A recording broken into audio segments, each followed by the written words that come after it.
Here I have Infinix Smart 6 HD, and today I'm going to show you how to access developer options on this device.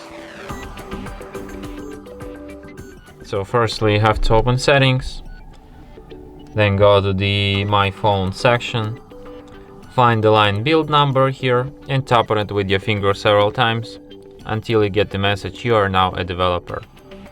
So now you can find developer options in the system section, and here they are. So here are all of these super interesting and useful developer options. You can also disable them like this, and after that they should disappear from the settings list. And that's it.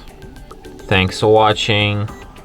If you find this tutorial useful, don't forget to hit that like button and subscribe to our channel.